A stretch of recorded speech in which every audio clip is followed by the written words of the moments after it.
Assalamualaikum warahmatullahi wabarakatuh. Selamat pagi, siang, sore, ataupun malam kepada Bapak Ibu pengurus Desa Melian. Semoga Bapak Ibu dan warga desa semuanya dalam keadaan sehat walafiat.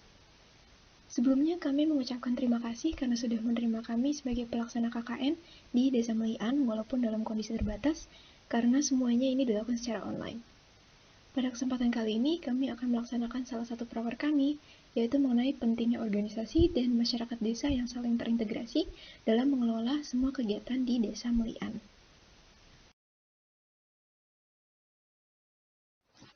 Sebagai pendahuluan, pada Undang-Undang Nomor 6 Tahun 2014 tentang Desa, pemerintahan desa adalah penyelenggaraan urusan pemerintahan dan kepentingan masyarakat setempat dalam sistem pemerintahan Negara Kesatuan Republik Indonesia.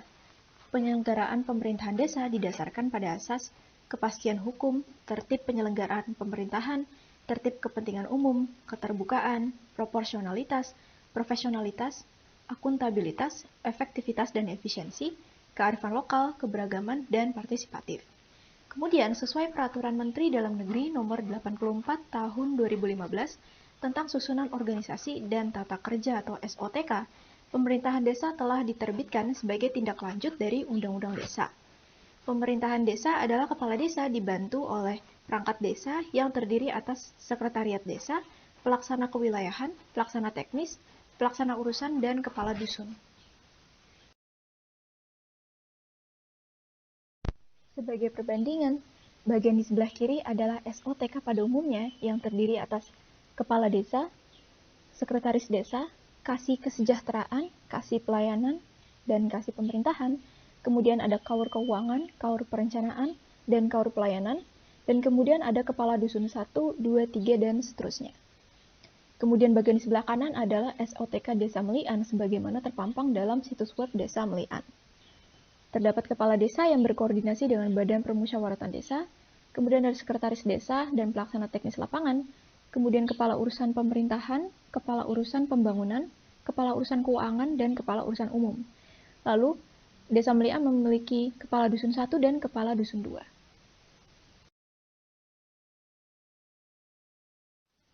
Selanjutnya kita masuk ke dalam peran organisasi dan masyarakat desa bagi desa itu sendiri. Kesuksesan pengelolaan desa wisata tidak terlepas dari masyarakat yang mendiami desa tersebut. Masyarakat merupakan inti dari desa wisata maupun pariwisata berbasis masyarakat atau community-based tourism. Tujuan dari pengelolaan tersebut adalah agar potensi wisata memberikan manfaat yang besar bagi kesejahteraan masyarakatnya. Ketika potensi wisata ada di daerah pedesaan, maka potensi tersebut harus dikelola oleh masyarakat yang mendiami desa setempat. Potensi desa perlu dikelola semaksimal mungkin melalui peran lembaga atau organisasi kemasyarakatan yang dibentuk oleh masyarakat sendiri. Beberapa hal yang dapat diharapkan untuk menjadi hasil dari integrasi seluruh organisasi dan masyarakat desa, yaitu mewujudkan desa wisata berbasis masyarakat. Hal ini bermaksud menjelaskan masyarakat desa sebagai pengelola atau pelaksana kegiatan pariwisata. Dan hal ini dapat memberikan dampak positif dalam memajukan destinasi wisata dan tentunya perekonomian warga sekitar. Yang kedua, ada penciptaan paket-paket wisata yang dapat dijual kepada wisatawan melalui program menarik. Untuk mewujudkan desa wisata berbasis masyarakat, diperlukan adanya organisasi tata kelola yang nantinya akan membantu dalam perencanaan, pemasaran dan pembentukan identitas wisata, serta pengembangan dan pengelolaan produk yang dimiliki desa. Peran organisasi desa adalah dalam proses pemberian informasi kepada para wisatawan. Yang ketiga, ada penyusunan pemodelan kawasan desa wisata berbasis pengembangan pariwisata yang berkelanjutan dan ramah lingkungan. Pendekatan kualitas masyarakat pada lingkungan, maksudnya prinsip dasar yang harus selalu dijaga bersama, adalah lingkungan sekitar. Ini dilakukan melalui langkah-langkah pendekatan dengan segala kebijaksanaan untuk memenuhi fungsi kepemimpinan, estetika, rekreasi, ilmiah, dan konservasi. Yang keempat yaitu mengintegrasikan pembangunan dengan mengidentifikasi dan menganalisis potensi yang ada, menentukan pola penataan lanskap situs, dan memungkinkan pengembangan alternatif. Kemudian yang kelima, ada kemampuan masyarakat lokal dalam memelihara, menggali, mengembangkan keanekaragaman budaya masyarakat yang bermanfaat bagi kelengkapan daya tarik wisata yang dapat dinikmati pengunjung, dan tersedianya makanan khas daerah dari bahan baku yang ada di desa. Berdasarkan pengamatan yang telah kami lakukan terhadap Desa Melian, kami menemukan adanya kelemahan dalam beberapa hal, yaitu yang pertama, kurangnya informasi yang ada mengenai keadaan pertanian desa dan potensi wisata lainnya, seperti potensi wisata alam, potensi produk dari ternak, aktivitas pekan pinggul, dan lain sebagainya. Potensi wisata yang diiklankan sebagian besar masih didominasi oleh wisata gerabah. Hal ini dapat dibuktikan dengan apabila kita mencari-cari informasi mengenai Desa Melian di internet. Sebagian besar artikel yang muncul adalah artikel yang menyuguhkan informasi-informasi mengenai gerabah. Yang kedua, kurang terdapat aktivitas promosi akan potensi wisata yang signifikan, sehingga menyebabkan kurangnya kesadaran masyarakat luas akan potensi wisata Desa Melian. Yang ketiga, konten yang ada dalam situs web Desa Melian perlu dikembangkan, dirapikan, dan diperbarui secara berkala sehingga memuat informasi-informasi yang relevan dengan masa kini. Kemudian yang keempat, perlu diadakan pengembangan sarana-prasarana bagi masyarakat dan bagi turis sebagai penunjang kegiatan pariwisata. Maka dari itu, saran yang dapat kami berikan bagi Desa Melian dalam proses pengembangan organisasi dan kegiatan desa, antara lain, mengintegrasikan kegiatan-kegiatan desa, termasuk kegiatan pertanian, pariwisata, dan kerajinan, bersama dengan organisasi desa. Yang kedua, melakukan pemasaran dan kemitraan dengan pihak luar. Yang ketiga, setiap pendapatan yang diterima dari aktivitas turisme, contohnya pendapatan dari tiket masuk, dibagi hasil, sehingga sebagian masuk ke dana desa dan sebagian lagi diberikan pada pengelola atau warga yang bersangkutan. Dari situ akan tercipta akumulasi dana desa baru untuk pengembangan wisata selanjutnya. Yang keempat, banyak-banyak mengiklankan dan mempromosikan lokasi-lokasi wisata Desa Melian melalui internet. Yang kelima, melakukan perbaikan, pengembangan, dan pembaruan informasi dalam situs web secara berkala. Penulisan konten dilakukan dengan mengikuti panduan dari PUEBI dan KBBI. Yang keenam, menggalang dana sukarela dari para turis sebagai tambahan dana pengembangan desa.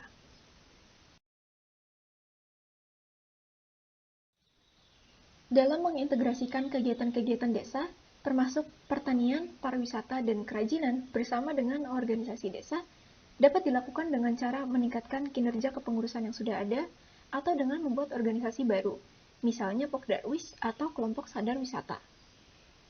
Dalam melakukan tahap ini, ada beberapa pihak yang memiliki peran penting. Peran-peran ini mungkin saja tidak ada dalam SOTK Desa Melian, hanya saja tugas-tugasnya dapat disesuaikan dengan jabatan-jabatan yang sudah ada. Yang pertama ada KAUR Tata Usaha dan Umum, yang tugasnya masih berhubungan dengan penyediaan sarana dan prasarana. KAUR TU dan Umum berperan dalam memeriksa dan mengembangkan sarana dan prasarana, baik untuk warga desa maupun turis di sekitar lokasi wisata. Diutamakan sarana dan prasarana yang dibuat adalah toilet umum yang nyaman, dan kantin atau toko untuk membeli makan, minum, atau sebagai tempat istirahat. Ada toko souvenir, pelang penunjuk jalan, tempat parkir umum bagi turis, penerangan jalan, serta perbaikan jalan. Yang kedua ada KAUR Perencanaan, yang tugasnya berhubungan dengan menyusun rancangan anggaran dan belanja desa. KAUR Perencanaan berperan dalam membuat rancangan anggaran untuk menentukan jumlah dana yang dibutuhkan dalam pengembangan desa, termasuk ekspektasi pendapatan yang diharapkan, serta mengelola keuangan desa dan penggunaannya.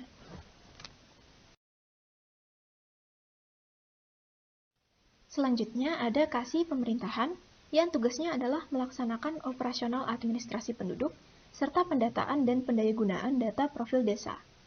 Kasih Pemerintahan berperan dalam pendataan penduduk yang melakukan kerajinan gerabah, petani, dan pekerjaan lainnya untuk dikumpulkan dalam data kependudukan secara digital.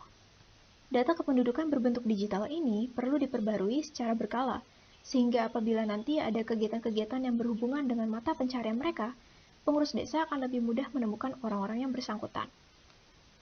Selanjutnya ada Kasih Kesejahteraan, yang bertugas membantu penyelenggaraan pembangunan sarana prasarana, bidang ekonomi pedesaan, kesehatan, dan pendidikan yang menjadi kewenangan pemerintah desa. Kasih Kesejahteraan berperan dalam melakukan sosialisasi tentang pentingnya bekerja sama dengan desa dalam pengembangan wisata gerabah bagi para pengrajin gerabah, serta sosialisasi wisata alam dan ketahanan pangan bagi para petani. Dalam tahap melakukan pemasaran dan kemitraan dengan pihak luar, Desa Melian dapat melakukannya dengan memajang iklan dalam situs internet dan bekerja sama dengan Biro Perjalanan Wisata atau travel agent.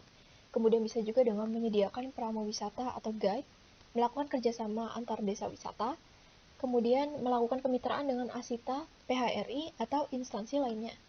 Dalam melakukan hal ini, pihak Desa Melian juga perlu menyediakan informasi-informasi berupa foto-foto lokasi wisata, informasi pengembangan yang sedang atau akan dilakukan, dan informasi-informasi lain yang mungkin akan relevan.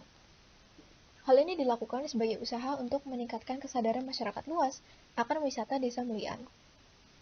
Contohnya saja di Desa Wisata Gamol Kabupaten Sleman, mereka mendapatkan bantuan dari PT Pertamina dalam pengembangan program budidaya jamur, peternakan kambing etawa, dan pengolahan susu kambing etawa. Contoh lain adalah bantuan dari BNI yang diberikan kepada Desa Wisata Bleberan Kabupaten Gunung Kidul dalam pembangunan gapura masuk. Kemudian ada juga Desa Wisata Penting Sari di Kabupaten Sleman yang mendapat bantuan dari BCA dalam pembuatan toilet penyandang disabilitas. Desa Melian juga dapat menambahkan pertanian sebagai salah satu potensi wisata alam selain gerabah. Langkah-langkah yang diperlukan dalam melakukan kemitraan, yang pertama adalah komunikasi dengan pemerintah terkait kebijakan-kebijakan yang mendukung pariwisata. Dinas Pariwisata juga harus dilibatkan dalam penerbitan SK atau surat keputusan tentang Pokdarwis di desa wisata. Yang kedua, Desa Melian perlu melibatkan akademisi dalam kegiatan penelitian dan pengabdian masyarakat. Yang ketiga, Desa Melian perlu melibatkan industri atau swasta dalam kerjasama penjualan, akses dana CSR atau tanggung jawab sosial perusahaan, maupun kegiatan lainnya. Yang keempat, pihak pengurus perlu membuat atau meminta bantuan media yang berperan dalam membentuk opini publik yang positif, sekaligus sebagai penyebaran informasi. Kemudian yang kelima, Desa Melian perlu menciptakan komunitas yang selalu berusaha mewujudkan sabta pesona, yaitu aman, tertib, bersih, sejuk, indah, ramah, dan kenangan.